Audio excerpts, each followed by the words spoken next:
ಇವತ್ತು ನಾವು ಬೆಂಡೆಕಾಯಿ ಸಾಂಬಾರು ಮಾಡ್ತಿದ್ದೀರಿ. ಮಸಾಲ ಸಾಂಬಾರು ಹೆಂಗ್ ಮಾಡೋದು ನೋಡೋಣ ಬನ್ನಿ. ನೋಡಿ, ಅದಕ್ಕೆ ನಾನು ಸ್ವಲ್ಪ ಬೆಂಡೆಕಾಯಿ ಕಟ್ ಮಾಡ್ಕೊಂಡು ಇಕ್ಕಿದ್ದೀನಿ ಚಿಕ್ಕದಾಗಿ. ಆಮೇಲೆ 2 ಈರುಳ್ಳಿ ಕಟ್ ಮಾಡ್ಕೊಂಡಿದ್ದೀನಿ. ಆಮೇಲೆ ಕೊತ್ತಂಬರಿ ಸ್ವಲ್ಪ, ಆಮೇಲೆ ಒಂದು ಟೊಮೆಟೊ ಸಾಕು ಒಂದು. ಆಮೇಲೆ ತೆಂಗಿನಕಾಯಿ ಹಾಕ್ಕೊಳ್ಳೋಣ ಇದಕ್ಕೆ ಮಸಾಲಾಗೆ. ಇದೆಲ್ಲ ನಾವು ಇವಾಗ ಫ್ರೈ ಮಾಡ್ಕೊಳ್ಳೋಣ. ಫ್ರೈ ಮಾಡ್ಕೊಂಡು ಮಿಕ್ಸಿ ಜಾರ್ಗೆ ಹಾಕ್ಕೊಳ್ಳೋಣ. ಬಾಣಲೆ ಇಟ್ಕೊಂಡಿದ್ದೀರಿ. ಇವಾಗ ನಾವು ಎಣ್ಣೆ ಹಾಕ್ಕೊಳ್ಳೋಣ. ನೋಡಿ, ಒಂದು 2 ಟೇಬಲ್ ಸ್ಪೂನ್ ಎಣ್ಣೆ ಹಾಕೊಂಡಿದ್ದೀನಿ. ಇಲ್ಲಿ ಮನೇಲಿ ಹಾಕ್ಕೊಳ್ಳೋಣ. ಮಾಡ್ಕೊಳ್ಳೋಣ. ಸ್ವಲ್ಪ ಆನಿಯನ್ ಫ್ರೈ ಆಗಿದೆ, ಟೊಮೆಟೊ ಹಾಕ್ಕೊಳ್ಳೋಣ.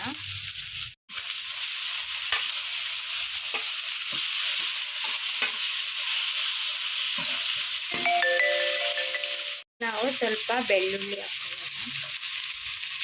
ಒಂದು 10 ಇದ್ರೆ ಸಾಕು.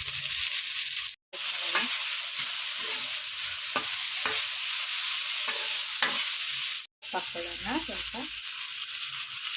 ಅದನ್ನು ಚೆನ್ನಾಗಿ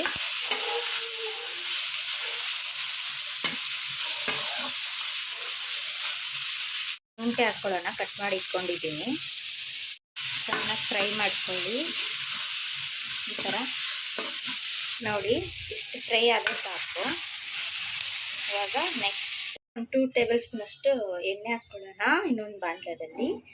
ಇವಾಗ ಇದಕ್ಕೆ ಇಟ್ಕೊಂಡಿರೋ ಬೆಂಡೆಕಾಯಿ ಹಾಕ್ಕೊಳ್ಳೋಣ.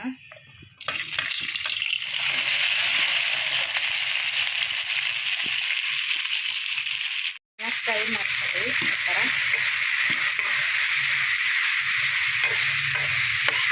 ಉಪ್ಪು ಹಾಕ್ಕೊಳ್ಳೋಣ.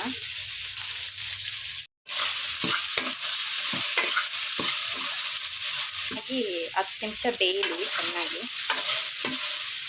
ಕೊಳ್ತಿದ್ದೀನಿ ನಾನು, ಕಲ್ಲುಪ್ಪು ಹಾಕ್ಕೊಂಡಿದ್ದೀನಿ. ಇಲ್ಲಿ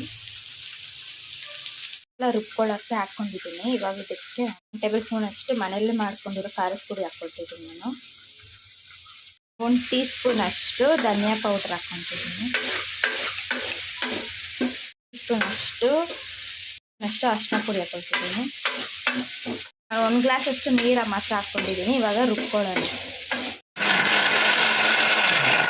ನೋಡಿ, ಇದು ಫ್ರೈ ಆಗಿದೆ. ಇದಕ್ಕೆ ಮಸಾಲ ರುಬ್ಕೊಳ್ಳೋದು ಹಾಕ್ಕೊಳ್ಳೋಣ ಬನ್ನಿ. ಮಸಾಲ ರುಬ್ಕೊಳ್ಳೋದು ಹಾಕ್ಕೊಳ್ತಿದ್ದೀನಿ. ನೀರು ಹಾಕ್ಕೊಳ್ತಾ ಇದ್ದೀನಿ. ಕುದೀತಾ ಇದೆ. ಇವಾಗ ಹುಣಸೆಹಣ್ಣು ರಸ ಹಾಕ್ಕೊಳ್ಳೋಣ. ಎಣ್ಣೆ ಹಾಕ್ಕೊಳ್ಳೋಣ.